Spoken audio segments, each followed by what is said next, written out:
thank you guys for having me on. It was great meeting you guys, and Bye, Zach. Love I'll you. stay in touch with you guys. Yeah, bye guys. Bye.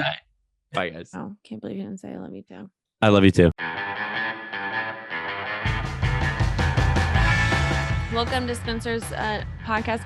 Aww, Crumbs.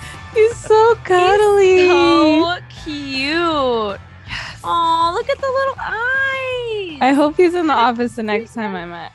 You will be. I keep bringing him in. Aww. He's So cute. got these little crumbs on his paws, which is so perfect. The little dots. A little bit of housekeeping before we get started. Shout out to the Webbies. We are an honoree for Best Individual Podcast Episode for the episode Why People Don't Think Women Can Dunk with Natalie Weiner. If you have not listened to that episode, it's one of my favorites. I say that about all of our reported ones, but they're all so great. Go back and listen to that episode. It's amazing. So thank you for the Webbies for that. Make sure to subscribe to our YouTube. Like, subscribe, comment, say nice things. We welcome all of that. Also rate our podcasts wherever you get your podcasts. We love all of the positive things. Thank you. And actually go and watch this episode on YouTube because there's some dog content. Really cute dogs. I'm just giving you a heads up that you want to watch this video. Okay, we're going to take a quick break. When we're back, we will have Zach Schwartz. Safe space. So today we have Zach Schwartz with us, our dear friend who is at Wave and hosts and produces like a bunch of shit. What are all the different series you guys do? I do stuff for football, for the like NFL and college football stuff. I do NBA, college basketball, soccer, and then a little bit of the combat stuff. Wow. Combat. Lots. Like fighting, MMA, boxing, just some of that. But less of the combat now. But originally it was a lot. But yeah, I get to do all of them. Yeah. It's like that's a left. Talk about range. That's what I was about to give you a shout out. Yeah. Okay. His at on everything I think right is at Zach, and he's an H Zach. He's not a K Zach. Thank you. Appreciate you specifying that. Is there any kind of like personality division that you think? I'm so glad you asked. ZAC is usually the most pretentious, almost always, universally. ZACKs can be like great, but they usually tend to be like the most hyper and like ADHD kids. And then Zach's kind of ZACHs are kind of just more the pinnacle Zach. Oh, okay. So got it. If I'm being like humble and honest, If you're being honest, yeah. Okay. I think we all have different levels to our spelling, and there's different levels to the people. Like a Y in Jordan, very different than an A in Jordan. What's the Y in? Like JORDYN. Yeah, but what do you think they're kind of like? I think they're more like really trying to be different. They're trying to be always the outcast in the best. I tried a YN in middle school. I tried it for like a week. It wasn't me. I really tried it though. I like the idea of you having like an alter ego that's the YN of like every once in a while you dip into it, Yeah. I tried it. I was writing it on my homework. I was like, you know what? This doesn't feel right. Good. I mean, good for you for realizing that. That's funny. The only YN I can think of is Jordan Woods. Famous for the YNs. Yeah. Which now, I like Jordan Woods. I'll also say like Zach Schwartz, Schwartz is sometimes hard for people to pronounce. So when I did like open mics in college, I would like try to figure out how to spell it so that they could pronounce it. And then I was like, I'll just go by my middle name. And that quickly got taken away from me because my middle name is Levine. So like I couldn't do, they were like, Zach Levine's here? Like, yeah, dude, Zach Levine. Zach Levine is in your fucking shitty rinky-dink Phoenix stand-up set. Okay. Can you tell that one stand-up story you told me? Which one? I don't remember. I don't even remember what happened. It was just really funny. A girl was like, "Hey, come with me to this open mic." And Jordan, have you guys ever been to Cantor's Deli it's like on Fairfax? So like a very very iconic deli on Fairfax. It's open 24 hours. She was like, "There's an open mic they do there. Why don't you come with?" And I knew she was a really talented comedian, but I was like, oh, if she's going to an open mic, it's got to be all new material. Like, she's going to be better than me, but like, she's testing stuff. It'll be fine. And she goes up and murders, okay? And I go up there with like the 3 jokes I know that will work. I try them. None of them land. And it's so quiet after the punchline that like I can hear them cleaning the dishes in the back. And I was like, this isn't for me. That was the last time I ever did an open mic. So, do you remember any of the jokes you told? Open mic. Oh, do I remember the jokes? Yeah. There was one. I don't even remember the setup to the joke, but it was like a story. Like, it was just a quick story about like how I almost got fired from the NFL, which this is a true story. We had like a pitch deck that came in where we had to create pitches for different companies for like digital. So it would be like. So the example in this one that's actually happened was Del Taco pitched the NFL, and I made a bunch of like different things to send them of like digital ideas. And one of the ones I made like a fake Photoshop with like a new slogan idea for Del Taco that said Del Taco because even poverty needs a flavor. Jesus Christ, Zach. It got included in the deck. And no. almost went back to Del Taco. Oh my God, how did you stop it? My boss caught it, but it was meant to go to like my coworkers while we were doing like a shared doc. Oh, and so risky. And she found it, and luckily she's awesome and was like, "That's fucking hilarious." But you almost got the NFL into a ton of trouble with Del Taco. So, this is like college, like just post college, Zach. So I was an idiot. So Dang. we learn lessons. That's funny. I would have laughed at that if I was there, but I can't go to open mics. I have secondhand embarrassment. I can't do it. Oh, absolutely. I mean, the mental gymnastics of like, am I as bad as the person that's up there is brutal. Yes. You're like, what's that, Jack? Did you ever go to that open bar that it's like a Russian bar? I don't even know if it's open, but they had people who was like their first time, and then sometimes there's people with Netflix specials every Friday night. There's like this Russian bar in West Hollywood. I used to go to that one. Yeah, Bar Lubitsch is like in their back room, and it literally like 10 people would go. It was the weirdest dynamic ever because you had to make like at least 3 people laugh for it to not be uncomfortable. Ooh. No, I mean that's always what I went to. Yeah, it was because it's free. The worst part was that like you're doing it for comedians or up and coming comedians who understand joke structure. So like the whole time you're telling your joke, they're trying to guess the punchline. So no one's like, "Oh, you got me." They're all trying to kind of figure it out, or they're sitting there like working in their notebook before they go up. So it's brutal. It was so bad. But hearing them scrub plates in just dead silence, it's like, I don't need this. I don't need to do this anymore. Would you guys rather do a tight 5 in front of 3,000 strangers? Wow, I was gonna say 300, and I was like, go big. Or sing the national anthem for, it can be a smaller NBA team, but still has the Wizards. You got to sing the national anthem for the Wizards, or you have to do a tight 5 in front of 3,000 people, strangers, and you don't even know what environment you're in. You don't know what state you're in. You have no context. First of all, it's the Wizards. You know it's less than 3,000 people, so you can take comfort in that. Okay? True. But it's in Washington, D.C., and you're singing the national anthem? That's a lot of pressure. No, I'm going type 5 with strangers. Same. I'm never going to sing again. My senior thesis, I interviewed all these comedians, and one of them is Mark Normand, and he was like, in an ideal world, you would start doing stand-up in front of like a really hot, big crowd. Like you'd get to do your stuff in like a big venue so that it's really easy because you got to weed the people out. So you throw them to the wolves and the awful open mics. I don't think it would be that bad. I agree. I think because it's that many people, somebody's going to laugh. And they're just there to laugh, I think. If you're like opening for somebody, they'll laugh. Yeah. And I'm terrified I'm going to sound like Fergie or something. And it'll be all over the internet in D.C. singing the national anthem. No. I didn't think about it.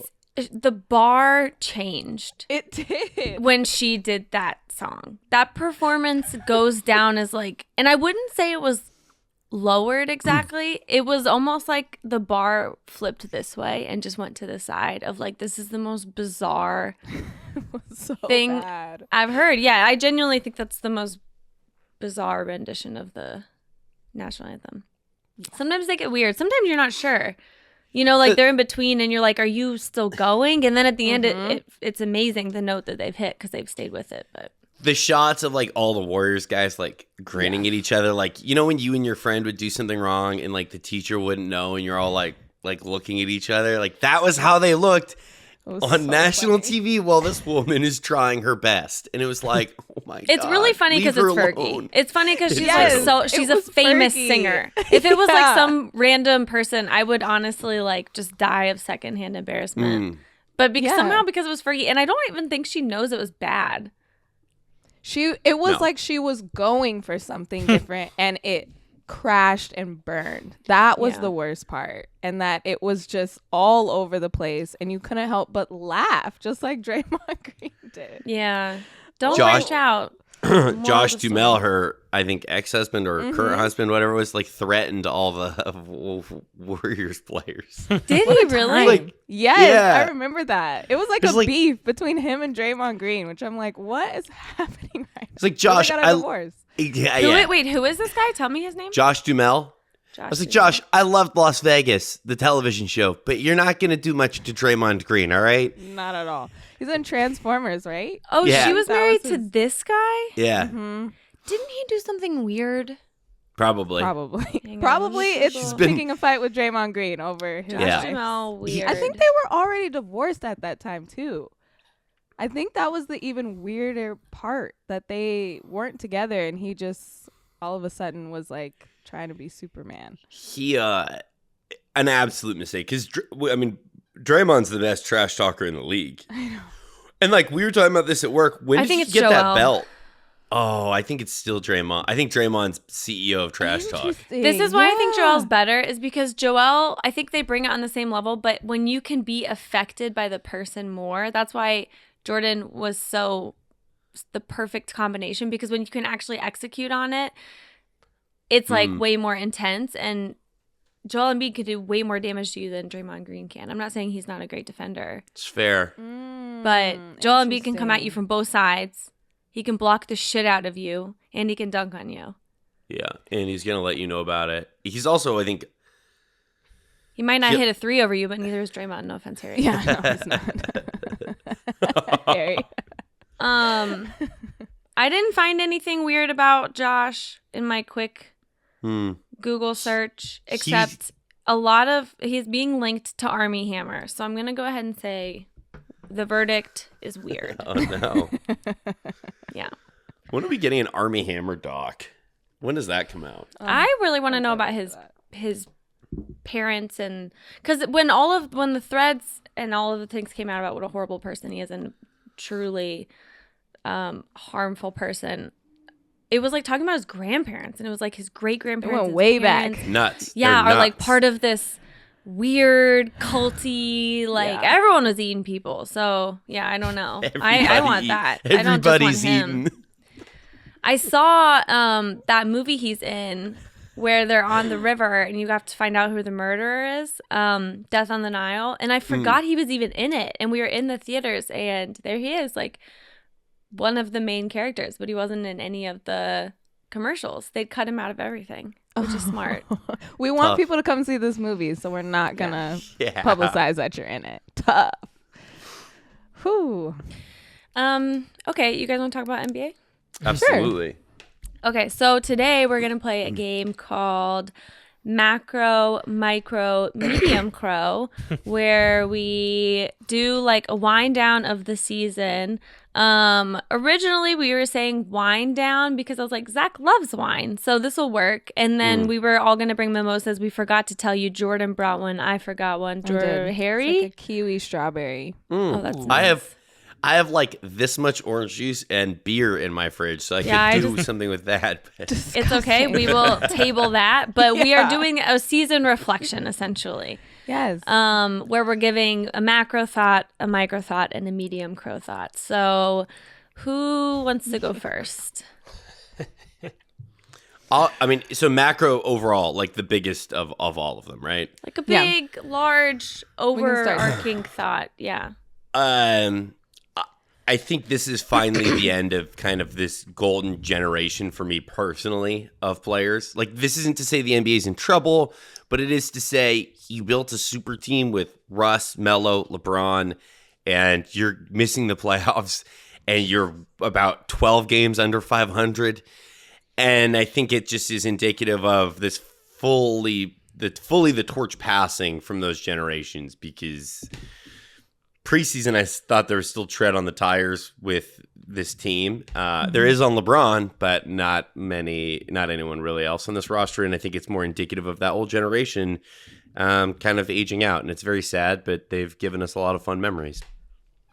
That's a really good macro. I think that probably throughout all of ours is going to be something that has to do with LeBron, or, on some level, the shift that him not being able to pull this year out himself has made everybody think of. Not to say it's a bad thing. There's nothing wrong with him not being able to pull this out himself.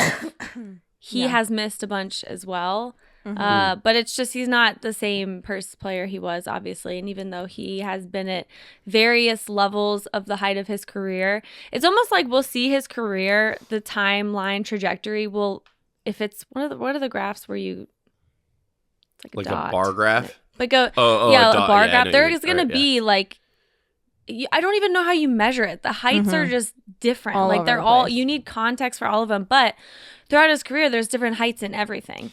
So it's not like he's dropped off so exponentially that they're missing the playoffs.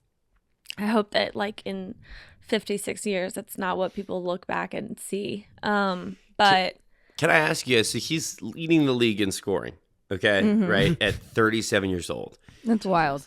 He's not going to win MVP. We know that. He's not going to probably make first team, and he might not make second team All-NBA. And do you guys think he should make first team? I just don't care about the teams. That's a whole nother conversation. I do. This is all I have. Sorry, you care about those? This is all I have. I just think that, he is leading the league in scoring, and just the expectation, even as a Lakers fan, the expectation we put on LeBron in year 35, it feels like, is so wild. And that it was supposed to be this super team in like geriatric terms, kind of like this older super team. That's what it was supposed to be. But still, it was like, okay, LeBron, lead us to the playoffs, lead us to the promised land, even though you are so old. And it's okay if you don't do that because of all the things that you've done, but we're still holding him to such a high standard. It's wild. Yeah, but even if you like break that team up, which is one of my medium crow is this the season that a lot of teams go past their breaking point. And I put the Blazers on there with the Lakers, but I mean the Lakers have already technically like taken a huge chunk and flicked it off to New Orleans, so it's not exactly like they haven't broken up, but just that they're still sticking with one of their stars. I guess their primary star is interesting, but not totally a break up. But with the Lakers, like, this should be their breaking point. There's no doubt about it. I think talking about the Lakers this season has become so boring. Like, it was boring 2 months ago. You guys can all probably agree. But the idea of what do you do from here, this is unlike anything that we've ever been alive for. It really is. Like, I don't know there might be an example of like another aging star who something like this kind of happened. But if the Lakers were to deconstruct and rebuild, not a total rebuild, but just say like, what can we take here that we can win with and what can we leave? I think they'd much rather have, I want to formally take that I think off the top of that sentence. They would much rather have and be much smarter to keep LeBron and say, AD, we're going to try to exchange you for parts than the reverse. Don't you guys agree? That's such a weird position to be in. How many years does he have left? I know. Well, and it just feels like we did that. It feels like we did reshape even after we won a championship. Like, I think this is going to be a couple more rebuilds like down the road. I don't know if it's a one-all fix-all, even if LeBron is at the anchor. And for my medium crow, I basically put it was a bad year for homecomings, like playing for your home team in Russ, and I unfortunately use Kimba as the other example. Like that was the big story. It was like Russ is coming home and we're going to make this a huge deal and welcome back to LA. And I was part of the Jumpman where they literally painted him on a mural in downtown LA. Like it was a huge deal. But the same with Kimba, it's just like, ooh, didn't live up to the hype of playing in front of your home crowd, which honestly hurts worse. If you go to a random team, do bad, both of them, it's their worst seasons. Like, no one's really going to talk about it. But doing it in front of your, like, middle school teacher, like, that's even worse. Yeah. Zach, what do you think? Would you... How would I reassemble this team? Yeah, the Lakers. Well, I mean, first you got to get Russ off the Bucks, and like I think they're going to have to give up that first round pick to do that. And then it's like, who even wants that? Like, could you convince the Jazz to give you Conley for the first round pick and Russ?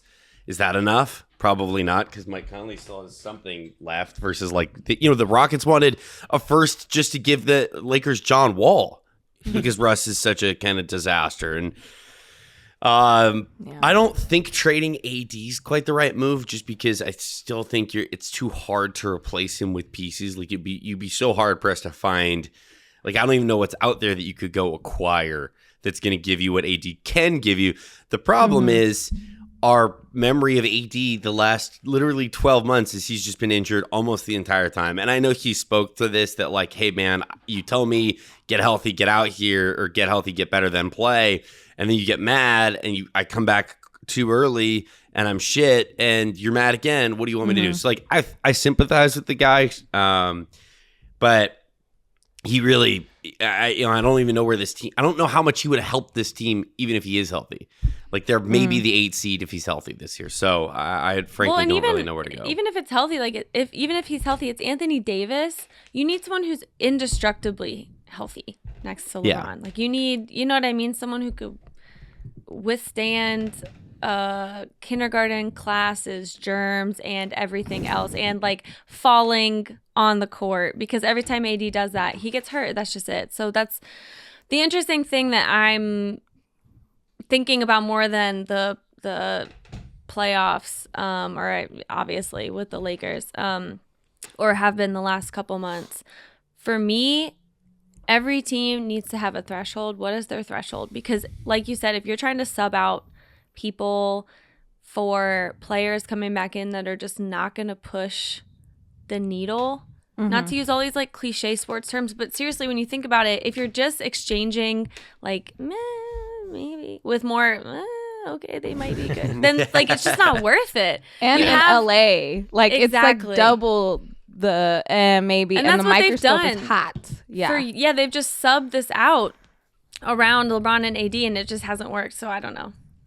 In my opinion, LeBron should leave. And the Lakers should not give up anything more in the future for him.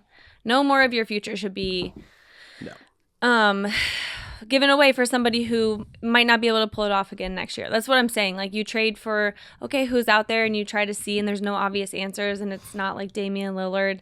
Then are you even going to be able to win this next year? Probably not. And is it worth you're the absolute on either end of it, have to know that you are in the running for it. So that was my medium crow, I guess, is the watching teams pass their breaking point. But there are also teams that could be past their breaking point in another universe and just have pulled it off. And so I want to give a shout out to the Denver Nuggets for just being cool. I just love how they withstand everything. Like for years, this has been the thing. I remember like when Will Barton was getting injured like 5 years ago, 10 years ago at this point? They just always seem to find a way. I don't know. It's cool. I like them. They do. Who else wants to do their... Harry, what's your macro or micro or medium crow, whatever you want? Yeah, we're not really going in order. I'll go macro because it's also LeBron related. It's a little meandering, so bear with me. I have been seeing a lot of the first team all league, second team all league. Is Jokic a center? Is Embiid a center? Kind of debate going on, and I am really struck by how stupid that is. Like how much people are talking about whether or not Jokic is a made up position or not, so he can be on a made up team, and it got me thinking about how my macro reflection is how I don't know if the NBA is ready for a post-LeBron media landscape. Like, he has been so much of the discourse, and like so much of as sports media has changed. I was looking back at like what the media looked like in 2003, and there were like slam covers, and you would pop off if you had a cool blog, and Twitter was invented in LeBron's third year. Like, there's all these ways that the media has ebbed and flowed tremendously, and all the while, one of the fixtures has been you can debate if LeBron is better than Jordan, or debate if LeBron should go somewhere else, or all of these things. And, we've seen this before with other big, important media people not media people, celebrities, figures or whatever, like Donald Trump comes to mind, as when they leave prominence or whatever, a lot of the media institutions that made a ton of money kind of debating them need to reevaluate. And I could totally, like, what the hell is Skip Bayless going to do? And all the eyeballs he gets, and Colin Cowherd, and plenty of other people, and how that's going to trickle down. So I am, obviously LeBron is not retired yet. He's leading the league in scoring, but I do think he doesn't have the kind of media juice that he did, and I don't see it coming back like that. And so I'm curious how the media, how the post LeBron take economy will thrive. Well, even this year, maybe it's just because I've tapped out of all of that, but nobody was saying that any of this was his fault, were they? Beyond like lobbying for Russ to come. That was obviously on him. LeBron talked to him. LeBron made him come. As far as like actual play, it's not like anybody is pulling the thing they usually do, where it's like LeBron. If LeBron was only this or da da da da da. Yeah. Yeah. It's a good point, Harry. I think. Yeah. I mean, I don't know like who everybody is going to be mad about or what they're going to debate, but I mean, what the macro I had is just basically the Phoenix Suns. Unbelievable year, on course to maybe break their franchise record for wins. No one's talking about them, and they are so upset about that. Like you want to talk about who's mad at LeBron this year? It's just all the Phoenix, because they're like, the Lakers lost again, and ESPN's going to lead with LeBron. And it's like, to your point here, I agree that it feels like he's losing juice, and there's just not as much steam behind him. But like, hard to put too much gas behind a loser, to say it in very plain terms. And it's hilarious. And like, I like this Suns team. They're a ton of fun to watch. I'm so happy for Devin Booker and seeing what CP3 and him cementing himself as the point god, truly, and such a great leader. But it is hilarious because these Phoenix fans hated the Spurs, and Spurs fans will tell you we had the greatest team for like a decade and no one talked about us. And now that's happening to the Phoenix Suns. And I think it's very funny. And that's my macro. How do we like fix the media? And I don't mean fix like solve. Great question. I mean Let's fix talk like about it. use money to fix in a it. dirty way. Yes, I mean fix okay. like you'd fix a game, not fix like solve. I don't feel like taking that on. Yeah, I was gonna say, wow, that's a big homework. I don't know how we fix it, but it is gonna be interesting. Even just, we talk about how like 90% of the social posts are LeBron, and I think it's gonna be more of a passing of the torch in how everybody was comparing people to Jordan. I think even after LeBron is gone, it's just going to be comparing people to him. And that's what the whole conversation is going to be. I feel like that's what was all around Zion. It wasn't even about Zion's play. It was, how is he like LeBron? Like that was the whole thing. So I think that's how it's going to transition. But yeah, I'm not sure. I don't know. I could see a world where Kevin Durant retires within a year after LeBron retiring. One, from an age perspective, but two, like if you're KD, do you he hates being the talking point at this point. I mean, he likes fucking with people on the internet, but like if you're KD, you see LeBron retire and all the eyes then turn to you and you're like, you know what, man, fuck this shit. I'm good. I got my rings. You know, I've cooked enough people. I've been mean to people on the sidelines enough. I'm good with this. You know? I think me and Katie have similar, you know what I mean? I'm just like, I'm sick of Twitter. Katie's sick of Twitter. You know, you just kind of like, you still enjoy the game, but not really as much the traditional discourse around it. I think this is how we fix in the bad connotation, not in a positive way. The media, so the Suns get the attention they so deserve. Okay. 1, we steal money from Great idea. servers, not bank account. Let's do something that's more breachable. So scam him, some kind of phishing email. His Venmo. Yeah, we could scam him. Send him a link. Yeah. He would definitely fall for some kind of I'm like just free nudes here. free nudes. Click the link. All his money just comes immediately out of his bank account. Perfect. Click the link to see your own wife in a bikini. That was literally the stupidest part of that story. I hated that. Oh man. Okay, so we scam him. We take money. Not too much where like someone like him would notice it. Probably just, I would say, like $32,000.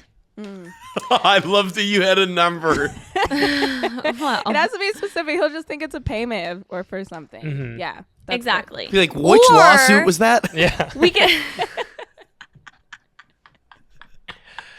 we could make actually have a new plan.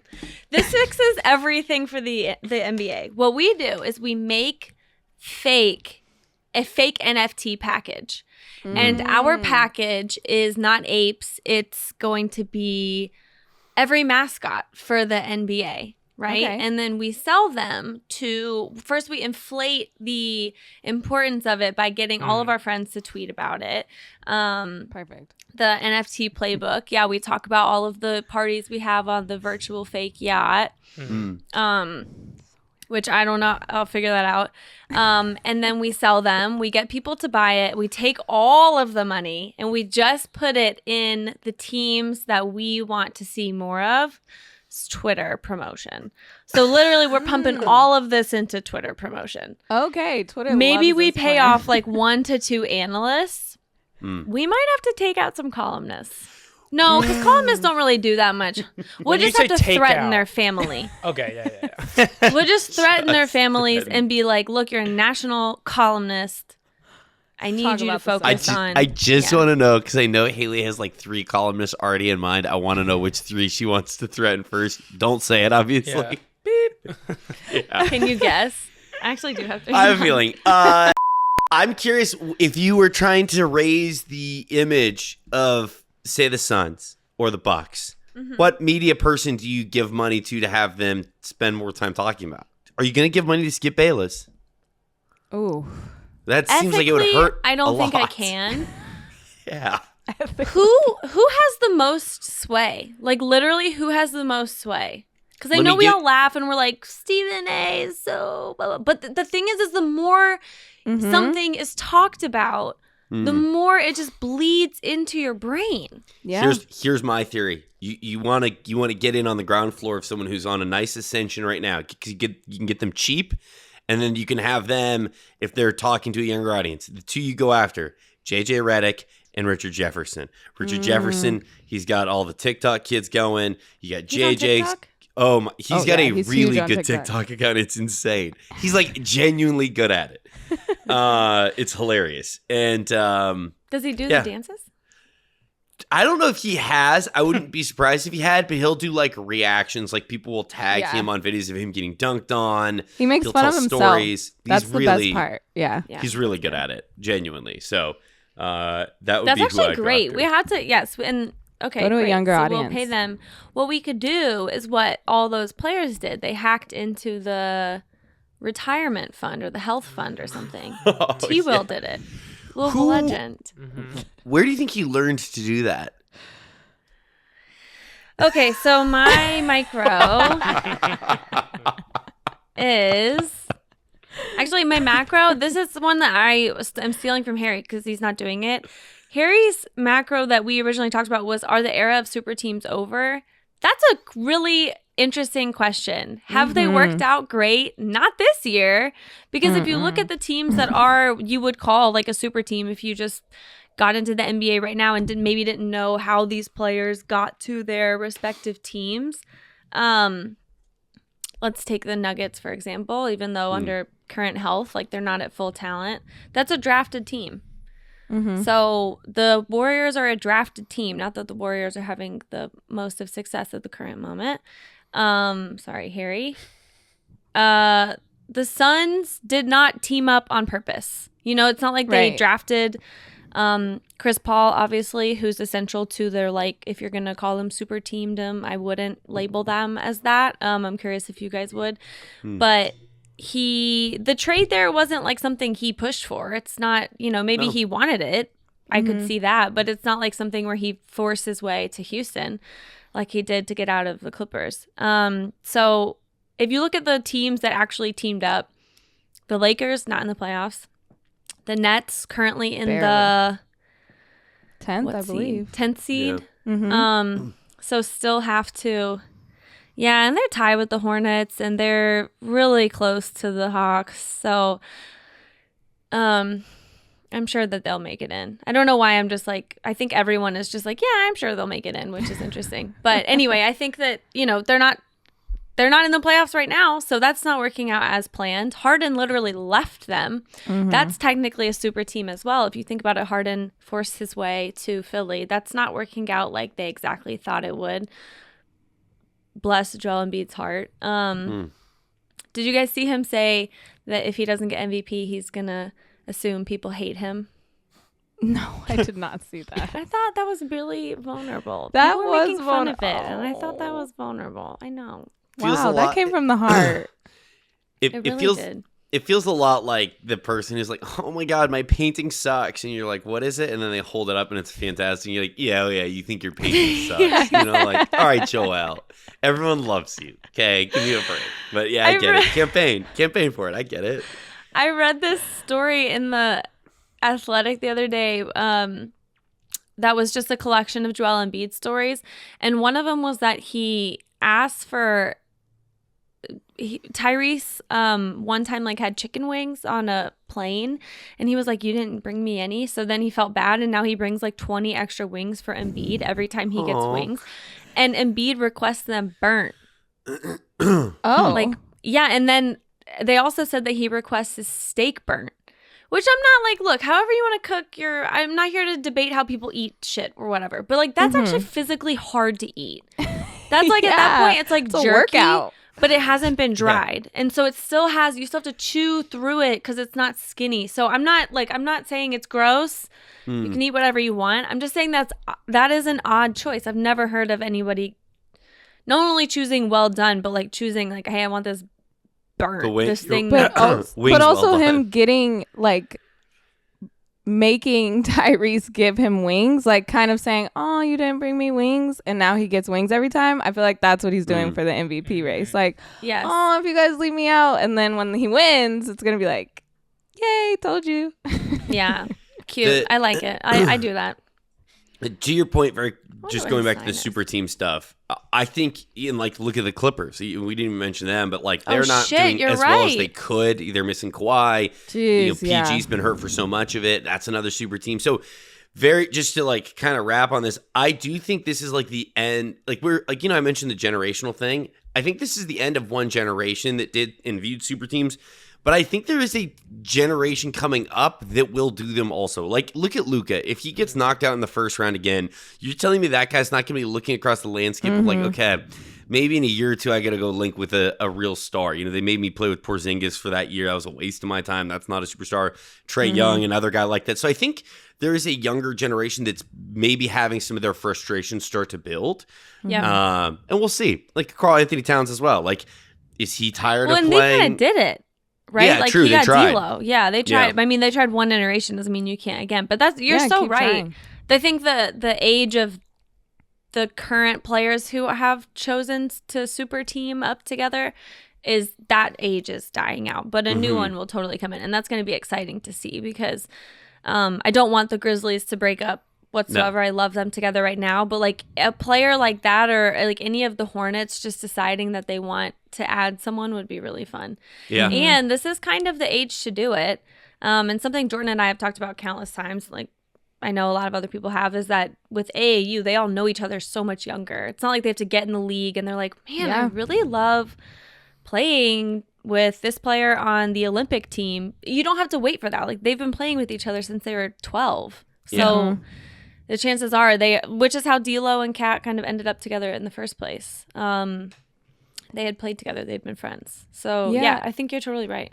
Yeah. And just when the super team, I think my micro was Memphis and how they are for real. And people want to root for those teams more. I know I do. I'm like more excited for the Phoenix Suns team where it's just a bunch of role players doing their roles really, really well. And that's exactly what Memphis is doing. And we knew Ja was a superstar, but I feel like this season, just looking at it reflectively, he's really cemented himself as a superstar and with all of the pieces around him too. So I want to root for the non-super teams. I think that's what I was mad when Brooklyn got all together. I'm like, this is going to be boring. Like they're just ring chasing or they're all trying to get something. The Memphis team, the grit and grind, that's the fun basketball. That's the basketball you want to, see over and over again, even though they were least televised team out of like everybody.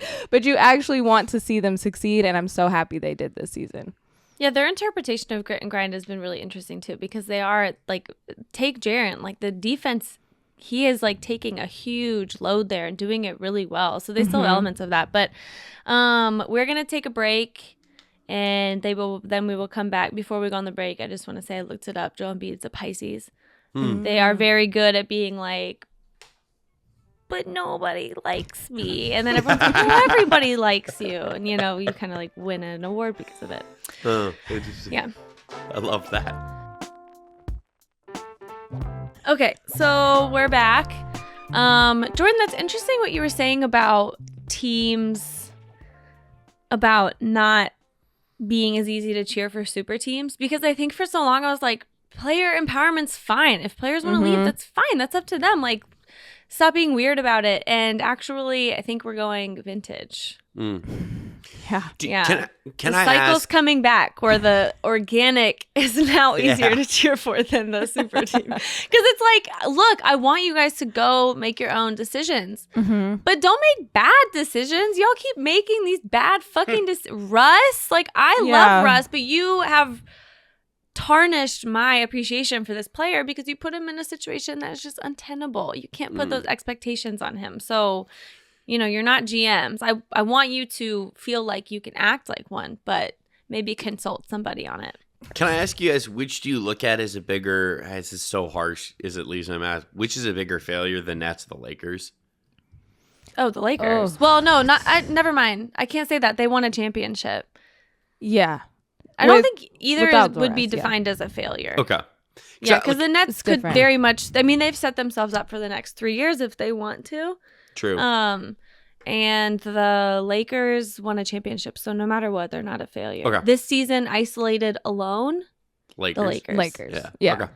Yeah. I agree You know with what I that. mean, though? You can't Because- really call it a failure if they've won. No, that's true. But with the Nets, I guess my only thing is like, to your point about like the superstars, the Nets scared me so much because they had those superstars together, plus like core good bench pieces, or at least enough of them, and then it just never they never were healthy at the right times together, and it just didn't work out at all. Because like that Nets team terrified me because they had serviceable role players. But it's like you look at the Lakers, and like you get beyond 4 deep, it's brutal. That's a good point. They are kind of an interesting juxtaposition because, like, the Nets had Patty, they had Joe Harris, but the thing is that for both teams, they kind of were forcibly employed in bigger roles than they should have been. They're role players. Good point. They never, both teams, like you said, Zach, they weren't healthy at the same time. So it was so hard to judge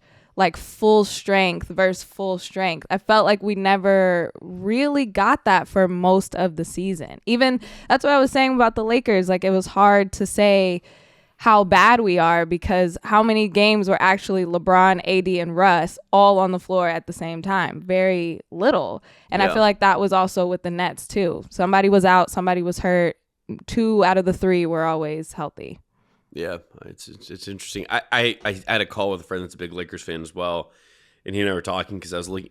I tweeted this at the All-Star break, but the Lakers with that Kobe team where they tried to build their super team with Steve Nash, Dwight, they had the exact same record as this team at the All-Star break. Same record. Really? Yeah, and they're both in like that's 7th or interesting. 8th, right around there. And obviously that Lakers team ended up above 500, but if you go look at it, it's like it's wild because the roster's not good, but the role players on that 2013 or 2012-2013 team are way better than what this current iteration has. And it's hilarious that I'm like Devin Ebanks is a better player than Melo off the bench. Like, what are we talking about? But that's the reality, you know? Give me Somebody Steve should look Blake at records over Austin overall, Reeves. though. Like, the way that records... I don't think that we account for record change like we do inflation. And wow. somebody should do that because there's been so many factors throughout the years, and it's not like it's trended steadily the same way that inflation has.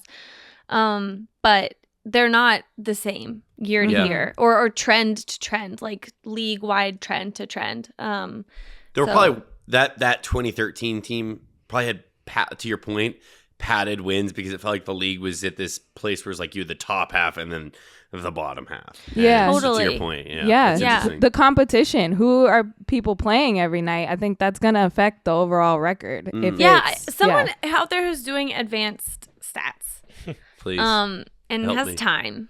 do this. Do this. Yeah. Adjust Great. for competition. That might be out there. Who knows? If that's out there, somebody send it to us. And explain it to us. That's very interesting. We're sort of running out of time because Zach has a hard out because he has so many jobs. But my well, one of the things that was more just like a commentary on this season was like, it is always interesting when the East has as much or more legitimate competition as the West. Yeah. Yeah. I just think that's interesting. It's something to keep tabs on. It's not like it has to be a huge discussion. My micro was specific, obviously, because it's micro, but I'm between 2 like people's major life changes, and one of them is Pop gonna retire? I could see him doing something that's not like he would be the anti Coach K. I don't think he'd give much notice. I think it'd be between him and himself, or maybe him and like someone he has a lot of affection for on Like the a sticky Spurs. note. Yeah, like I don't know, somebody that he works really intimately with, but I don't think it's going to be a big thing. And I could see him just kind of saying, okay, like the Spurs have returned to a stable place, and I'm going to leave because I'm tired of doing this for all these years. Especially, let's see, what are they? They're in 10th, right? Yeah, they're in 10th, far ahead of the Lakers, and not far behind the Pelicans at 9th, so they could reasonably get that play-in game. But I could see that happening, and that will also shift the NBA in a major way. I agree. Like, I could see him retiring soon. I kind of feel like he doesn't know who's going to replace him yet. And it feels like he maybe will wait until that's more clear. But I agree with you that he'll just leave. Yeah, like, he'll just leave. on some Daniel Day-Lewis shit, just like be like, yeah, I'm going to go make wine somewhere quietly. Irish Bye, goodbye. thanks. Yeah, he will Definitely. Irish goodbye the league, no doubt. Yeah. Yeah. And my other person making changes was something that I am also taking from Harry, but it's Donovan going to the Knicks. I was in a bar in New York and was going up to the rooftop, and this guy got on and he was wearing a Knicks hat, and we were talking about the Knicks. And then when he left, the door was closing. I was like, I just heard he might, Donovan might go to you guys, whatever, blah, blah. And when I say I just heard, this is like, I want to be clear. the like 6 degrees of removed, like I heard this from a person where I was at this thing. That's the amount of degrees removed from like when I say I heard.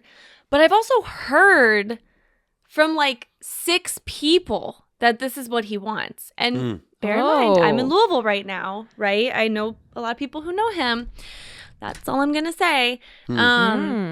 But yeah, anyway, I've vaguely, from a long distance away, have heard he wants to go. So anyway, I told that to the guy in the elevator, and he literally sprinted back, stuck his arm in, but it closed. Yeah, he pulled on out. Please. Knicks fans are down so bad. I know. Yeah, really. He was like trying to stick his arm back in the elevator.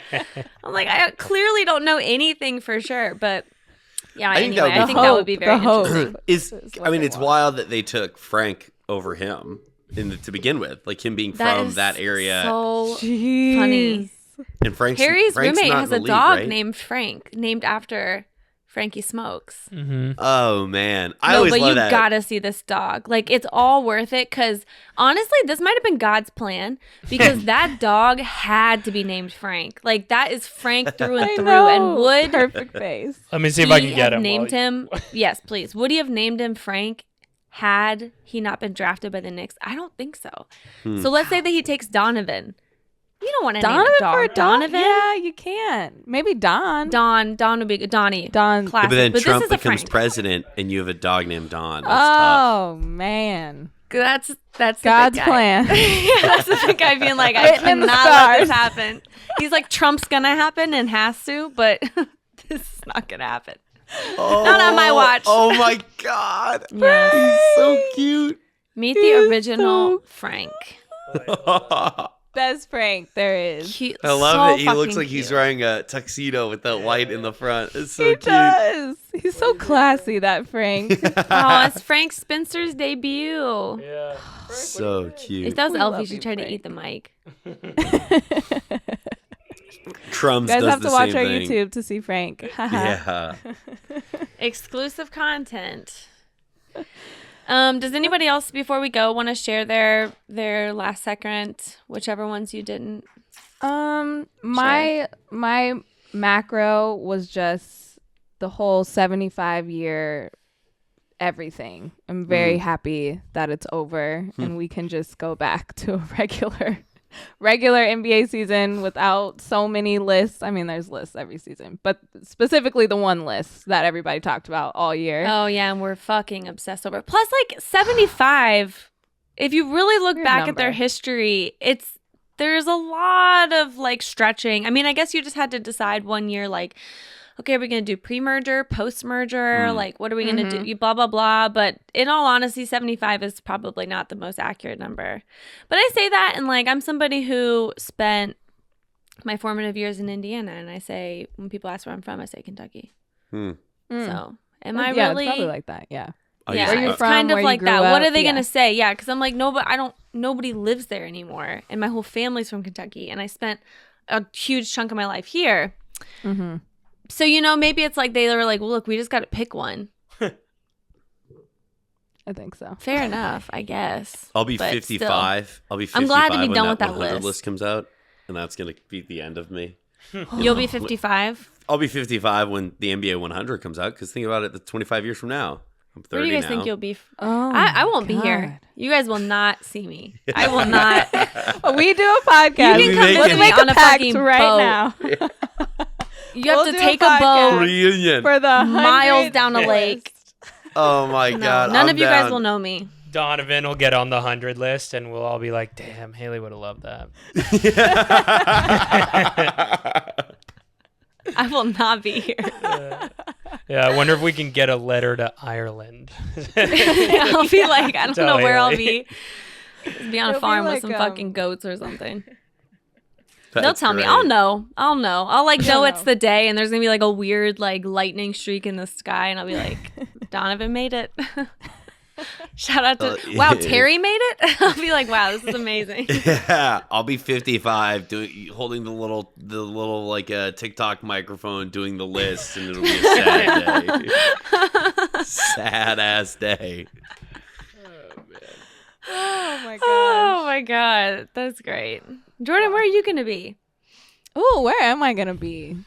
I don't know. 25 years from now. 25 years from now. I don't know. Somewhere with some kids, Yeah. a bigger house than this townhome somewhere, some land. Just living the dream. I Yeah. don't know. Still watching basketball, definitely. But I will watching probably basketball. not be near a podcast mic to argue about the list. But We won't have mics. It'll be like you get a chip in your tooth or on your tongue or something, and like that is the microphone, so you can just turn it on and off whenever you want. wow.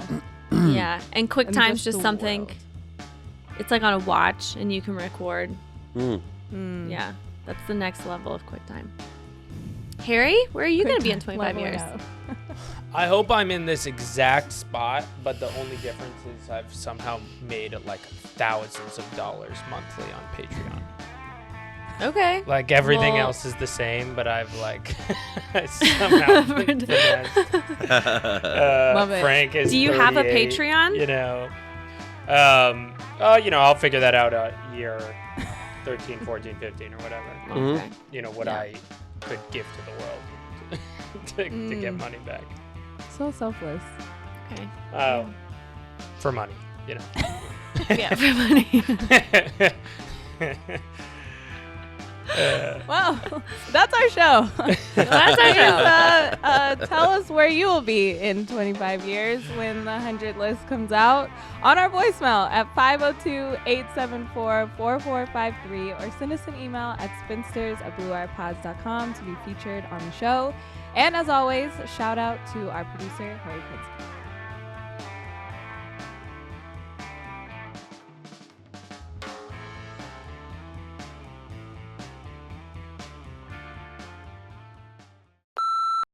Hey, this is Taylor from Chicago.